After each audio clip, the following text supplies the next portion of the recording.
Hi everyone, welcome to Creative Climate Chats. I'm Bree from Julie's Bicycle.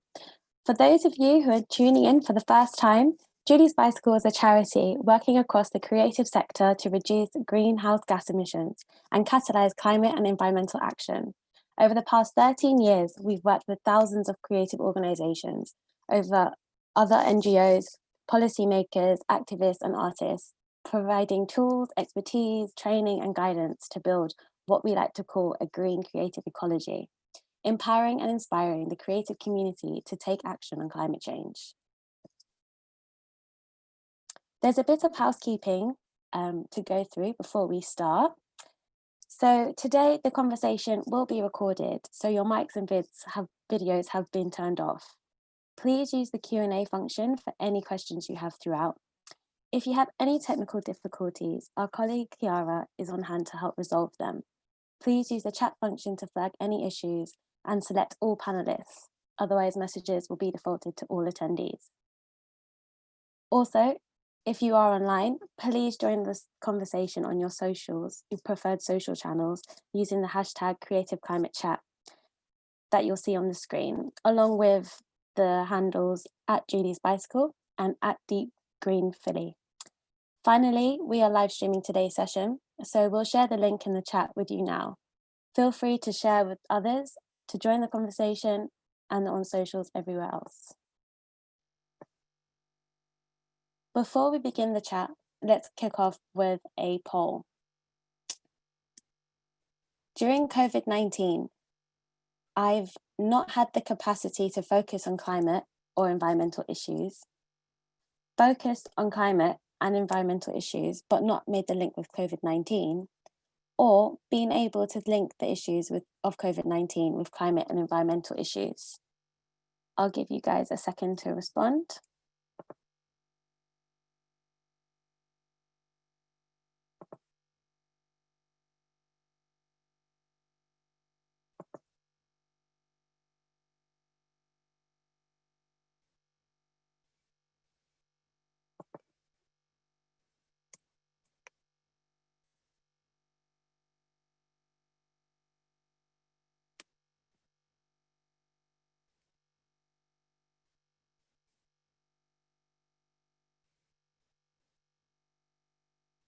Okay, great. So the majority of people have been able to make the link between COVID and the climate and environmental issues, and some are still focusing on climate and environmental issues. So hopefully by the end of this chat, you'll be able to make the link. And I'm going to hand over to Farah, who will begin our chat.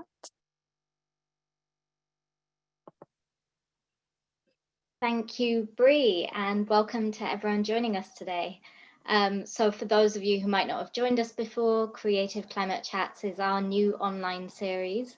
So we're talking to leading thinkers, artists, activists, and scientists who are engaged in meaningful and innovative climate action. In the first series of Creative Climate Chats, we explored everything from how the cultural sector is responding to net zero targets, a just green cultural recovery from COVID-19, corporate climate action, student activism, and climate justice through the lens of colonial history. And this is the second episode of our second series. And you can watch all of the Creative Climate Chat recordings on our website, juliesbicycle.com. So today we'll be exploring how we connect the vastness of the climate and ecological crisis with our local concerns and contexts, how we engage our communities, and how we collaborate for meaningful action both locally and globally. It's often all too easy to feel overwhelmed by the speed and the scale of the work that needs doing, the new kinds of grief and disaster that we're seeing around us, and the intensity of the news cycle. They're harder to spot, but the more innovative and courageous work is happening in grassroots projects around the world, empowering localized action towards justice through community gardens, through music, through activism, through fundraising. There are countless groups working on countless solutions around the world who are trusted to lead, who knows what's required in their communities, and who we have a lot to learn from. So we're joined today by Ron Whyte, a Philadelphia-based environmental activist, advocate, and consultant. Founded in 2011, his Deep Green Philly project is an alternative media resource inspired by the Deep Ecology movement. In addition to a strong focus on environmental justice, Deep Green Philly is also concerned with tracing the cultural and philosophical roots of the environmental crisis, which we'll come to in a moment. And as project coordinator for Trash Academy, which is a project of Mural Arts Philadelphia's Restored Spaces initiative, he works with artists, students, and local residents to find creative solutions for Philadelphia's trash, litter, and dumping crisis. Ron is also an alumni of Creative Climate Leadership, a program developed by Julie's Bicycle and our network of partners in Europe and the USA. It enables artists and cultural professionals to explore the cultural dimensions of climate change and to take action with impact, creativity, and resilience. So far, we've trained 73 creative climate leaders globally from the UK and USA, across Europe, Colombia, Zimbabwe, Australia, China, Turkey, Indonesia, and so many more places. Our next Creative Climate Leadership will take place in Sweden early next year. So we'll share more details about applications very soon, and that will be open for artists and creative professionals working in Sweden. So back to today, we're really pleased to have Ron join us. Welcome, Ron. Hi, thanks for having me. It's good to be here. Thank you. Can you start off by telling us just a little bit about your work and how you came into this space? Definitely. So as you mentioned, right now my main focus is Trash Academy. And Trash Academy is a collaboration of artists and community members, local policy members within city government. And we're all working together to find creative solutions to Philly's trash, litter, and dumping problem. Um, None of you probably would be aware of this, but I think on the East Coast of the United States, people are aware that Philadelphia has a huge trash problem. It used to be known as Philadelphia. There are just certain neighborhoods in the city that have a chronic struggle with trash and litter and dumping. So our program is working to solve that problem using art and using creativity and using, as you mentioned earlier, the citizen expertise or the neighborhood expertise that already exists in the community in association with the more traditional expertise of people who are maybe, more professionals. So that's what I'm working on right now. But my background is in activism. And do you want me just to talk a little bit about that, like how I got involved in activism and all that? Yes, please. Okay. Great. Well, let me start like way, way back when I was a little kid. There was something here in Philly called WHAT Radio, and it was like a Black oriented radio station. I remember when I was like 10 or 11 years old, I used to call into this radio station, and I was like very opinionated from a young age. I just wanted to really, I would listen to the radio show all the time, and I would always ask, oh, can I call in and make a comment? And at first my family was like, we don't know if we want you to call in, you're kind of young. But they started realizing that I really had strong opinions.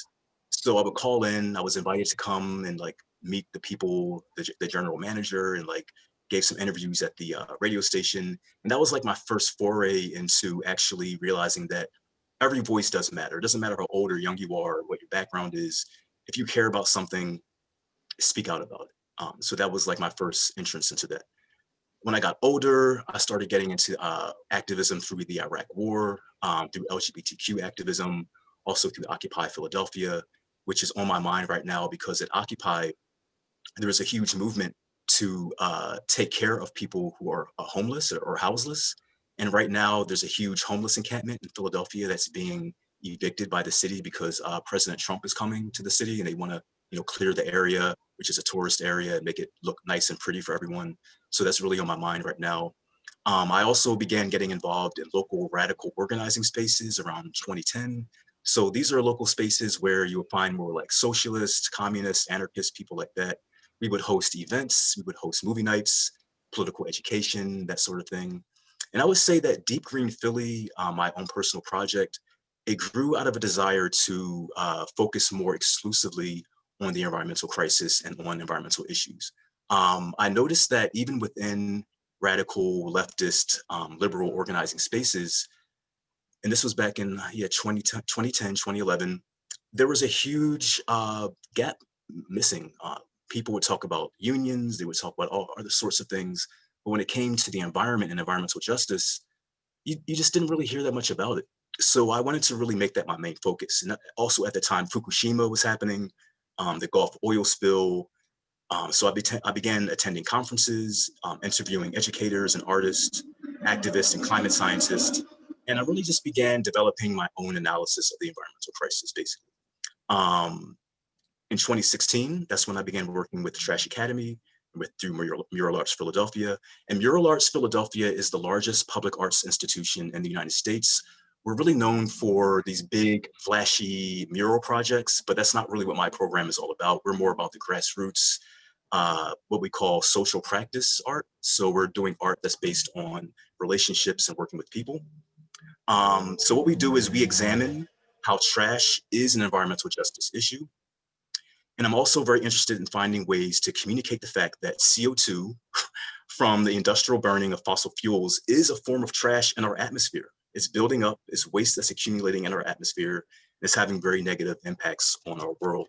So we haven't really figured out how to really visualize that yet, but that's something we're working on. I also have a Medium page where I blog. I like to focus on social issues in addition to environmental justice issues. So you can find that blog, Deep Green Philly, on Medium as well. Fantastic. As a fellow radio complainer, I I really enjoy that story and how it's all tied together with all of the other concerns that you're working on and that you've been involved in as well. You know, environmental justice is wholly connected to the homeless crisis, is wholly connected to all of these other things. And so coming back to Deep Green Philly, your work is particularly informed by the ideas of deep ecology and the deep ecology movement. Can you explain a little bit more about what that is and what those ideas mean for the communities that you engage with? Definitely, definitely. I love deep ecology. I'm really glad to be able to talk more about it and maybe expose people to it who aren't familiar with it. I think a good way to understand it is through this quote by Dolores LaChapelle, who was a deep green or deep ecology thinker and philosopher.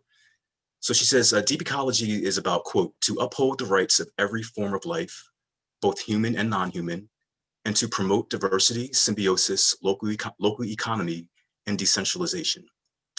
There's also Rachel Carson, who wrote a book in 1962, I think it was, called Silent Spring, where she really laid out how the unregulated chemical industry was wreaking havoc on our bodies, on our atmosphere, on our world.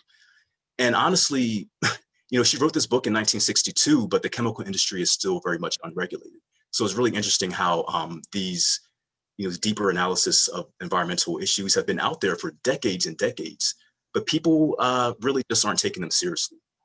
There's a slide that's up here right now.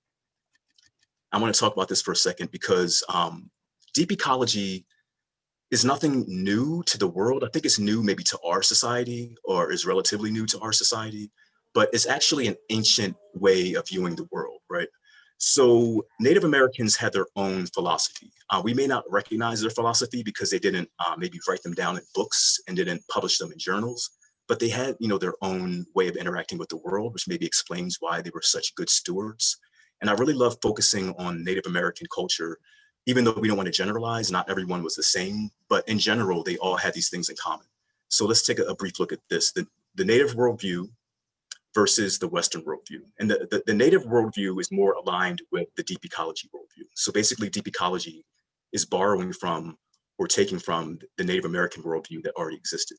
So humans as a key part of nature versus humans apart from nature.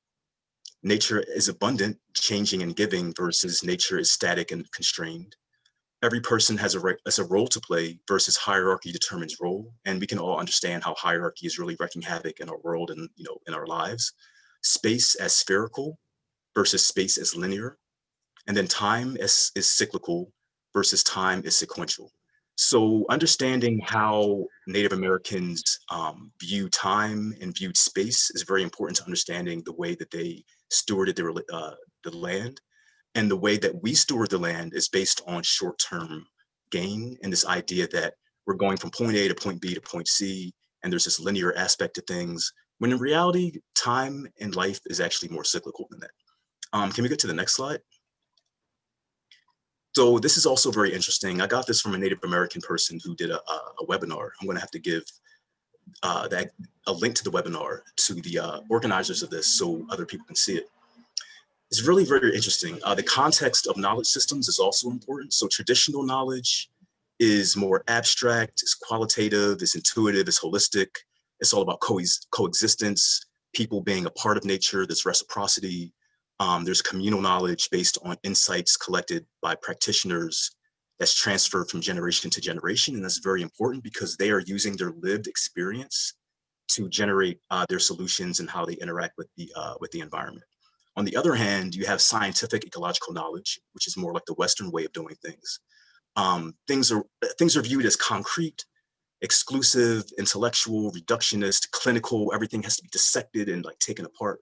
It's all about controlling nature. It's all about making sure that we can dominate and make sure that our economy is sort of like at the top and everything else sort of filters down from that. There's also this idea that people are separate from nature, and there's this competition, Darwinian ideology reigns supreme, individual knowledge, data collected by specialists, researchers. So there's this idea that knowledge within our system is professionalized. And I think in more traditional systems, knowledge is shared, and there are people who are experts in certain areas, but knowledge is actually diffused through the whole society. So that's a really interesting way of looking at it through the Native point of view, and understanding that Indigenous people who were living intimately with nature and with natural cycles, they already were living according to deep ecology principles. We are discovering what they already knew. So let me go back a little bit further up to someone I really want people to know, a friend of mine. Her name is Layla Abdel-Rahim. She is a Sudanese and Russian theoretician, philosopher, educator. She wrote a really interesting book entitled Wild Children, Domesticated Dreams that really like changed my life. She wrote in this book about how, well, let me just give one example of how she personally affected me through this. And I would say her work is also connected to deep ecology. She gave a talk one day where she talked about how we get dairy products, like where it comes from, the actual mechanism that these cows are subjected to. And she called it out for what it is. She said, these animals are being raped.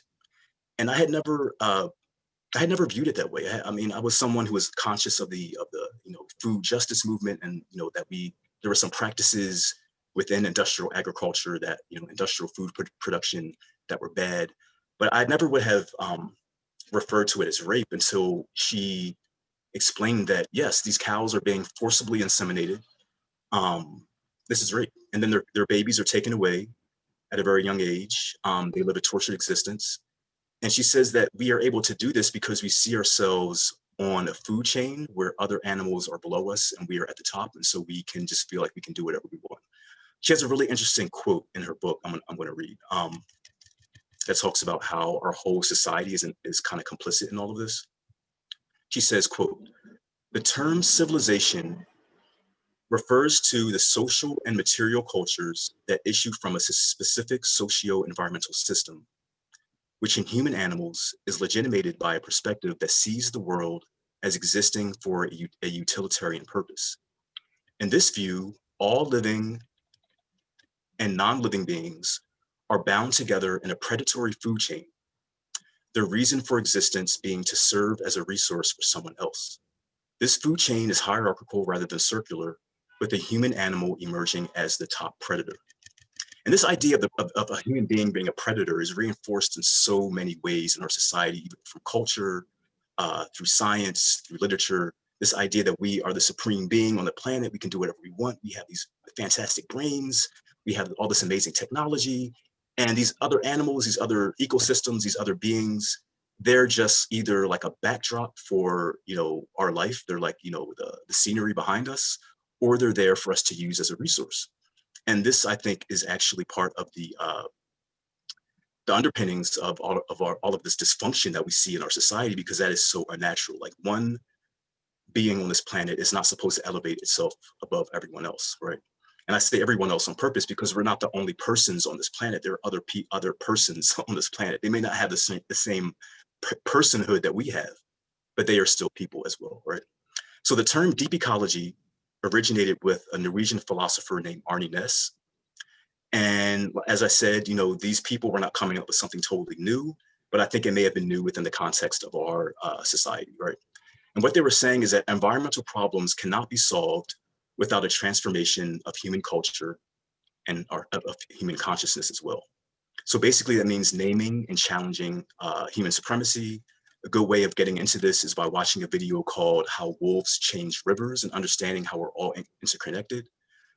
Deep ecology within the context of our society is basically an attempt to go beyond market-driven capitalist or green capitalist solutions.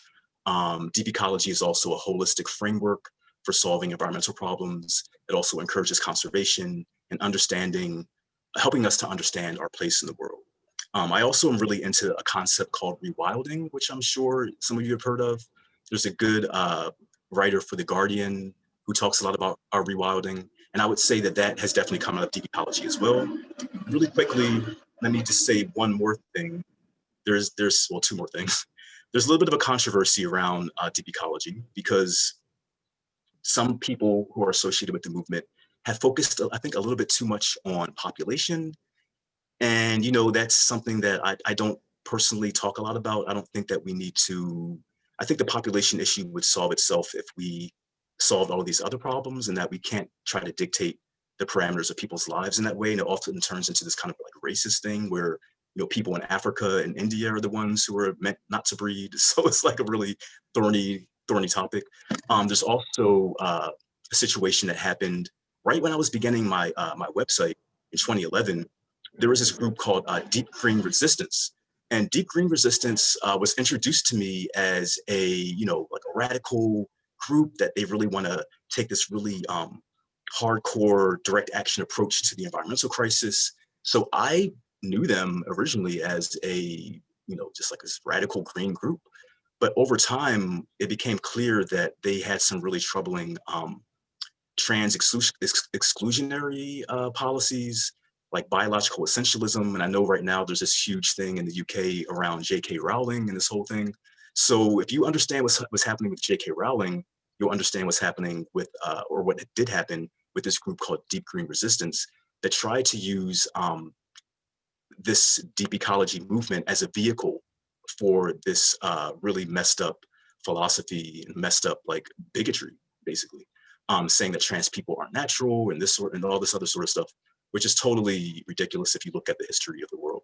So I would say that we need to be aware of these controversies and be aware of how ecology can be used in a negative way. And we have to be on guard against that sort of stuff. Ecology and deep green and deep ecology, these should be things that liberate us. We shouldn't have to worry about people being oppressed through these things, right? And I would say that for the communities I work with, what I'm trying to impress on them through my work and what I think people are understanding through my work with them is that, regardless of our socioeconomic status or of our social position, everyone must begin seeing ourselves, as embedded within a community of life that exists on this planet, understanding that all of our fates are bound up together, right? Humans and non-humans, ecosystems, we need them to survive. They don't need us to survive. So we have to protect them, right?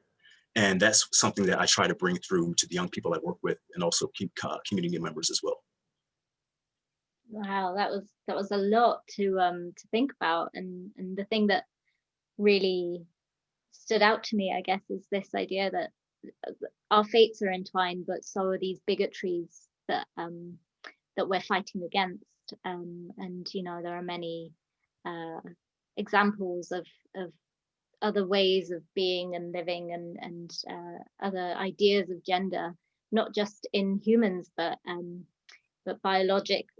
different biological sexes in nature, and different ways that exists. Nature is very queer, and it's important for us to sort of constantly remember that we've got this biological set of things that we think about in humans, but don't necessarily translate. And with the young people that you work with, you know, that's so much to engage with, and it's such a rich sort of philosophy. How, when you're working with these young people in Philly, how do you engage them in that very local context, especially around the issues that you're seeing around litter and dumping? How do you keep them motivated? Right. That's a good question, because yeah, trying to bring some of these, you know, somewhat esoteric ideas down to earth can be a little bit difficult. But I think the trash issue really is something concrete that young people can understand and focus on and use as a vehicle to get to more sophisticated analysis of the environmental crisis. So the idea that by 2050, trash is going to outnumber or outweigh the fish in the ocean, when I tell young people this fact, like, you know, we did a summer program where, you know, we were working with high school students, and we were trying to come up with artwork based on, you know, everything we're working on. I did this presentation. I talked about the environmental crisis, and a lot of them were kind of blown away by how serious the crisis is. Like, they had never really heard anyone talk honestly about, you know, what they're facing in their future and like what could actually happen. And I think that's one important thing as well, to be honest with young people about what could happen if we don't change things. They need to know what's at stake. They need to know that their futures are on the line. I mean, our futures are on the line as well. We're not like 80 years old either, right? But I think specifically for them, you know, being teenagers or in their early 20s, they need to know that if they don't work to change the system, it may not support the kind of life that we want to have, or life in general, right? So to get there, I would say that first of all, collaboration is very key to our work, and understanding that youth are very sensitive to being, you know, condescended upon or patronized. Like, you have to just talk to them as people who are aware of what's going on. Maybe they need to learn more, but they can understand these concepts. Um, we view young people as community members, you know, with an equal stake in solving these problems. So we're not trying to talk down to them. We're like, there, pat them on the head, that sort of thing. So we like to present them with a variety of options when we have projects coming up, and we try to discover, you know, where their passions lie. We talk to them about environmental justice. We like to foster the awareness that people with privilege often live in these clean, green, well-ordered spaces. And some of the young people I work with, they live in very different sort of spaces. And we try to talk about, you know, why is that? Why do some people live in these nice areas and other people don't? There's a lot more to it than just economics as well. And here in Philly, we have something called a litter index, which maps how much litter is really prevalent in certain parts of the city. And of course, in Black and brown neighborhoods, it's totally trashed in some areas. So, and the youth are aware of this. I mean, they're aware of the inherent unfairness with the trash and pollution system, and all the dysfunction and the crime in their communities. So what we try to do is we help them to understand, you know, why things are the way they are, and ways that they can change it. So we're trying to give them, you know, the problem and a solution as well. An example of this is a billboard campaign that we did last year, where we had this plastic bag bill we were working on in collaboration with a few other environmental groups. And we were all trying to get this plastic bag ban passed. And we knew that some of the youth in our group were really into fashion. So we said to them, how about we do something with reusable bags? We weren't really sure what to do. And one of them said, you know, what if we all, you know, kind of got our favorite reusable bag and like took pictures with it, and like, you know, I don't know, maybe we could do social media or something. And so we said, hey, you know, that's a great idea. Like, we should have our reusable bags, do a photo shoot. So we did a photo shoot with our youth, and also environmental justice leaders in the community. We brought them in to Mural Arts Studio, did the photo shoot, and then we turned these photos into billboards. And we put the billboards around the city saying, basically, bring your own bag. And you know, we're not allowed to lobby for the bill directly, but it was actually these billboards were coming out around the time that the bill was being debated. So we were supporting that bill through our billboard campaign. And a lot of this was driven by, you know, the passion of our youth and like things that they were interested in. So when you're working with these young people, you're really asking them to step into leadership and around the trash and litter crisis, into that leadership of private and public spaces like parks. And how does that community leadership shape political responses in those spaces? Yes, a good question as well. I think that when people in politics see that we are actually getting young people involved, that helps them to take us more seriously as a program. Because one thing that people often say is that young people, they're disinterested, they're checked out, they only care about looking at their phone and all this sort of stuff. But that's not really true. I mean, I think you have to present things to young people in a certain way and bring them into the loop and actually bring them to the table and have them be like equal partners. And once politicians and people who have power, once they see very directly how people from these, they call them underserved communities. That's kind of like a benign term for something really pernicious, but so that when they see how these youth from underserved communities are just as eloquent and just as passionate as youth from the suburbs, it really helps them to reconfigure their view of the actual neighborhood itself and see, okay, maybe we do need to help these people with some resources and channel more resources here and actually do something instead of just thinking, oh, well, these people are mired in poverty, they're mired in dysfunction, and it's always going to be that way forever. No, we have to show policymakers that the youth in this and the people in these communities, they do matter. They do have rich interior lives. We're not just like, you know, automatons or something. Like, we're actually real people who are complex. Some people just happen to live in poverty. That's kind of what's going on, but that can be alleviated. So it's sort of like a way of branding. You have to brand people would need to be branded a certain way, which is kind of messed up that their humanity and their dignity isn't really automatically recognized. But that's sort of like what we're doing through our work as well, is shining a light on people in the community and saying, hey, these people are worth it. They're worthy as well. Yeah, definitely. And that's, again, tied back to environmental justice and the value that people in power place on where that dumping crisis happens, where the environmental injustices occur. It's really great. Just a reminder to everyone listening in, we'll be getting to some questions later on, so please do send them through if you've got anything. There's a little Q&A box at the bottom and you can fire away. So yes, Ron, you joined us just before the global lockdown for our Creative Climate Leadership Training Program, which was in Biosphere 2 in Arizona, along with other artists and cultural workers from across the USA.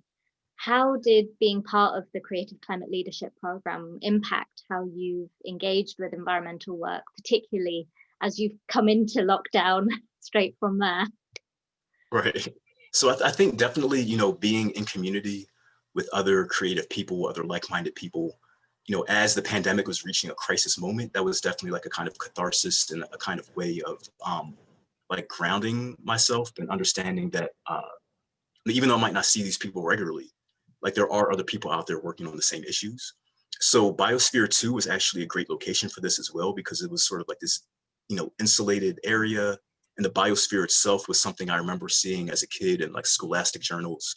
I was really fascinated with the people who went to live inside the biosphere. So getting to see that up close and, it was really amazing. Hiking out in southern Arizona, it's just a beautiful, beautiful area. I mean, I've spent time in Arizona as well because I've done Native American solidarity work on the Dene or Navajo reservation. But every part of Arizona is so different. So southern Arizona, they have these huge cactuses, and they have the landscape is definitely different from where I was at up north. And it really felt like we were in this secure bubble, like away from the world. And that was a really great place to foster new ideas and creativity.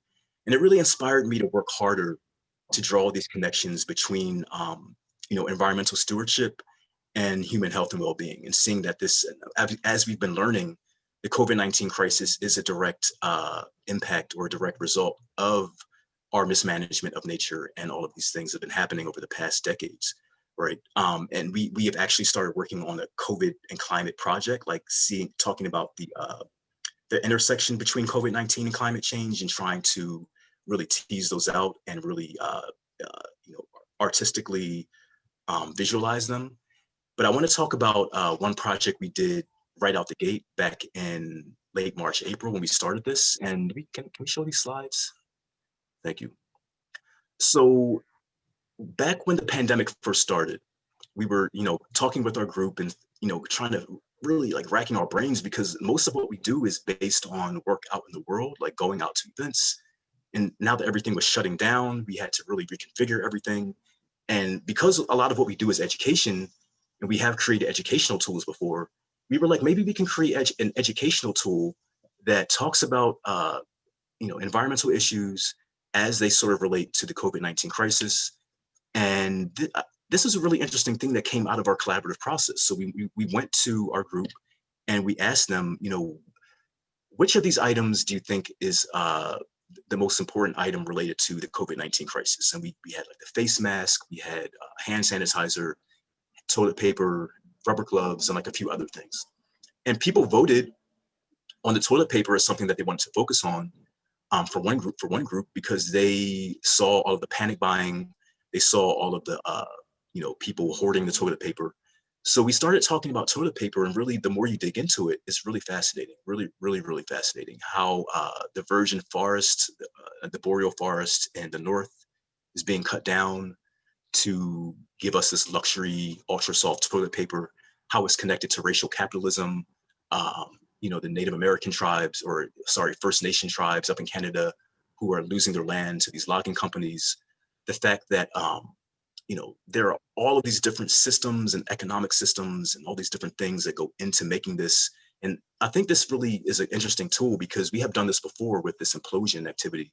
You take a common consumer good and you really help people to understand that when you grab something off the shelf, there's so much complexity, there's so many systems associated with that seemingly simple thing, right?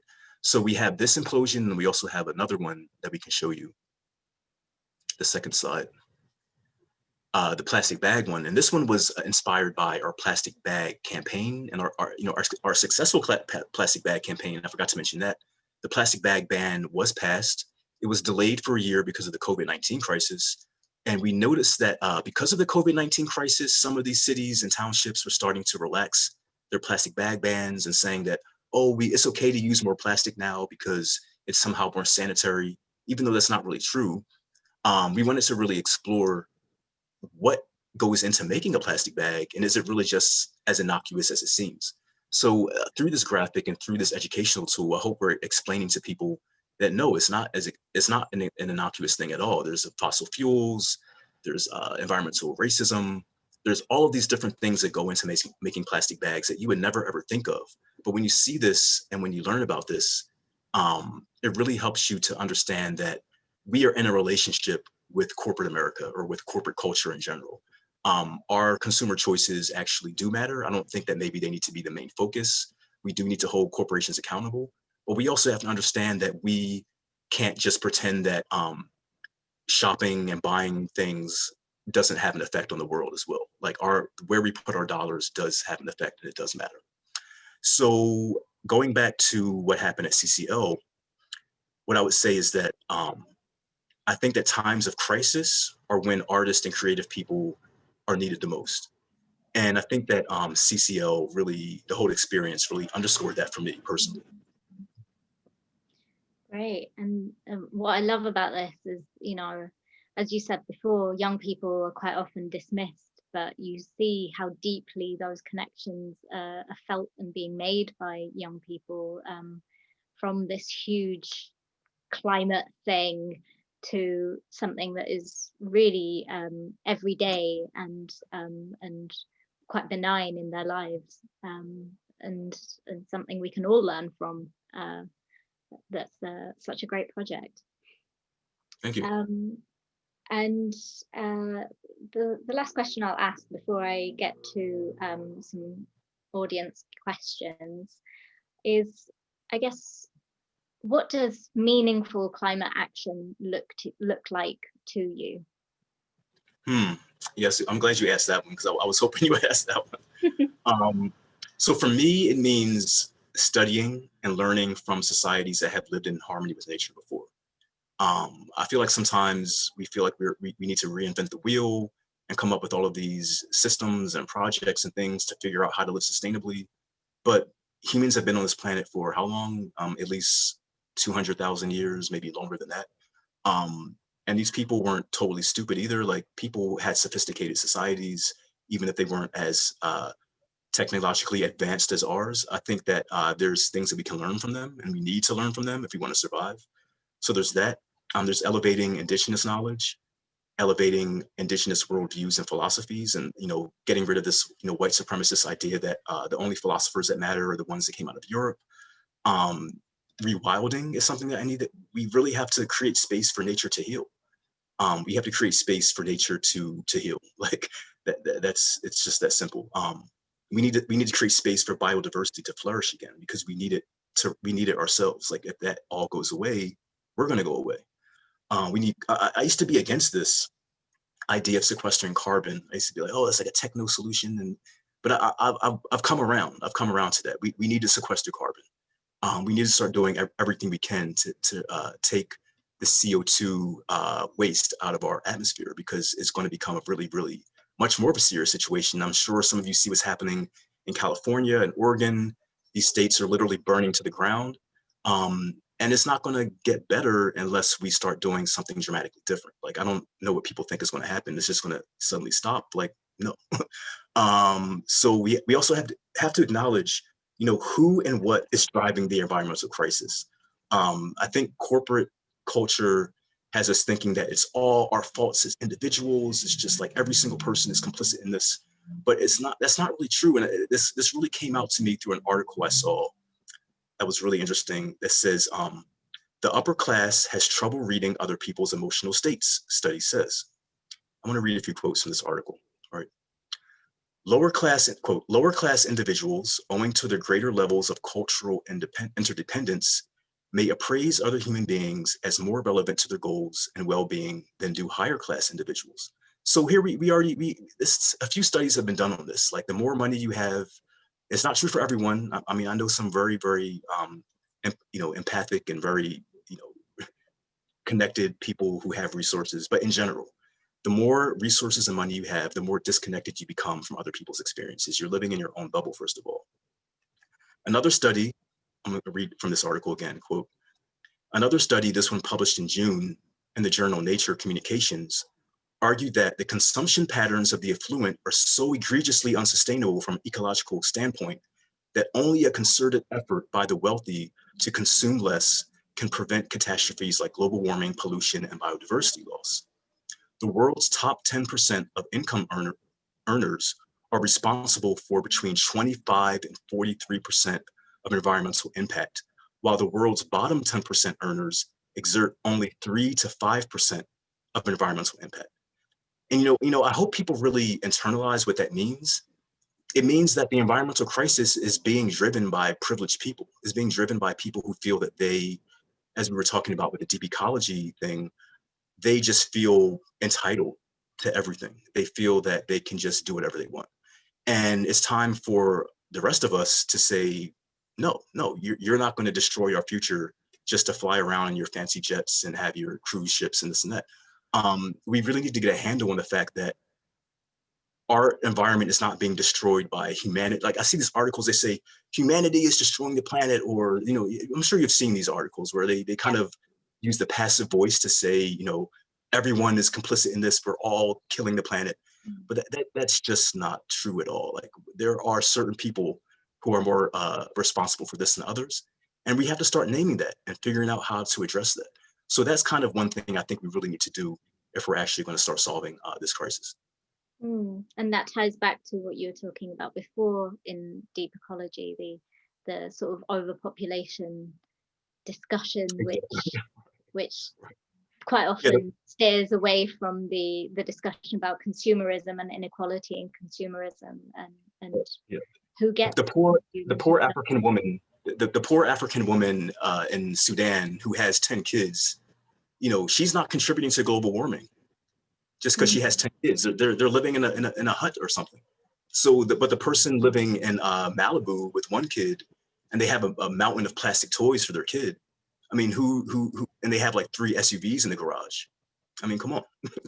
Yeah, I think that distinction is always really important to make, and those nuances are always really important to discuss. So we've got, we'll go to some questions from the audience. So the first one is from Alison Tickell. Hello, Alison. So, Hey, Allison. how are you feeling in the current political context in the USA, and where do you get your joy from? Oh, yeah, that's a great question, because I feel like sometimes it's overwhelming, but then because we're facing a very serious situation. I mean, we're facing the fact that there's like a right-wing white nationalist coup that's underway, and these people are very well armed. They control many aspects of our government and the media, and this sort of thing. So we're facing a very dangerous situation. But I've actually gotten joy from a very obscure and maybe very it wouldn't seem obvious that I would gravitate towards this, but I've been reading these diaries of a Jewish guy who survived all 12 years of Hitler's regime. And it's called, his name is Victor Klemperer. And he started writing this diary in 1933. And it ends with him and his wife walking back to their home that they had been kicked out of. And they had survived the bombing of Dresden. They survived the threat of being deported and all these other different things that happened. This idea that someone could survive that, it just really, I mean, I cried at the end of that book. It was just amazing story of survival. So I think these stories of survival give me joy, like understanding that people, like, things are messed up and things are, we're living in a dangerous moment for sure. And a lot of people may not survive, but a lot of people will if we do certain things, right? So I think that understanding that survival is possible, that not just survival, but living a full life is still possible. We still have time to fix things and to change things. Like everything is not lost yet. And I think reading his book and reading his diaries makes me more aware of, like, we need to nip this Nazi, white supremacist, racist stuff in the bud immediately. Like we cannot. It's festered enough as it is. But it will be, it's an existential threat as much as climate change as well. And it's all tied together again. Definitely. Survival is what we need to work towards. Yeah. So we've got one last question. So this is from Douglas. I understand that Kate Raworth, the UK economist who developed the donut economics model, in which there is an imperative to replace growth-based GDP goals with net positive value generation across social, environmental, and economic domains, is working with Philadelphia to bring her model to the municipal level. Is Deep Green Philly involved in this work, and can you shed any light on it? That sounds familiar. Where I work at Mural Arts, we have an environmental justice institute, and I think there's some people who are associated with CCL who are working on a project that sounds very similar to that. I'm not exactly sure if it's the same project or not, but there are 3 or 4 cities in this country that were chosen as like hubs for what it sounds like you're talking about. I'm not directly involved in that, but it sounds like something I would like to be involved in. This sounds very interesting. Great. So our last one, and then we'll get to our final question. And this is from Cara. How do you approach radical honesty with affluent people about the ownership and accountability of their lifestyles as compassionately as possible? Yeah, that's a great question, because you don't want to drive people away. And I mean, I understand that a lot of my program is funded by wealthy people as well. So it's like this weird thing where we're kind of asking wealthy people to support our cause and support what we're doing. So we don't want to come across as like a-holes, or like we're totally just like tongue lashing them. I think what we just have to do is provide people with the scientific information, provide people with the facts, and say, do you agree with do you want this situation to continue? Do you want to be complicit in this? And I think just asking people directly, do you want to be complicit in this? Do you want to be known as someone who just shrugged your shoulders and said, oh yeah, I don't care if my lifestyle is contributing to climate change, global warming, and killing people. I don't care if I have a limo or SUV that's spilling air pollution into lower income neighborhoods. I don't think certain people, when they're confronted with this information, they will want to change. They will want to do things differently. not everyone, you know, as I mentioned in that article, a lot of people who are wealthy, they lack empathy. So not everyone may be responsive to this. Not everyone will be open to this, but I think it's worth a try. Like I think everyone is worth trying to reach, whether they're wealthy or poor or not. I think we have to take each person as an individual and say, this is what's going on. How do you want to respond to this? Do you want to help fix this problem, or do you want to be a contributor to the problem? Hmm. And what's great is I think quite often people don't even know how much they're impacting the world, and your toilet paper and your plastic bag, you know, slides really showed how you can really teach people about even these innocuous things that they have around their house, can connect to all of these different networks of impact and of disaster. Yes, yes, indeed. Great. So we have one final question for you, Ron, and that is, what is your climate superpower? What is it that you bring to the table? Well, I would say, hmm, I would say I have pretty good intuition and empathy. So I'm good at connecting with people, and usually my instincts about situations and what to do are pretty well. I mean, it's served me pretty well so far. I could be wrong, but at least from my own experience and what other people say, I do think that those are aspects of myself that have really guided me through my environmental journey. So, and I do rely on that. I rely on the ability to connect with people and the ability to trust my own instincts about situations and what's going on. Great. Really important to have that, and empathy as well. It's not often that we talk about empathy as much as we should, really. Yeah. So necessary for this work. Great. Thank you so much, Ron. That was so interesting. I really enjoyed that conversation. Thank you for having me. It was a great discussion, great questions. I really appreciate it. Fantastic. And we'll share some links of, and some of those things that you mentioned later on. But for now, I'll hand back to Bree.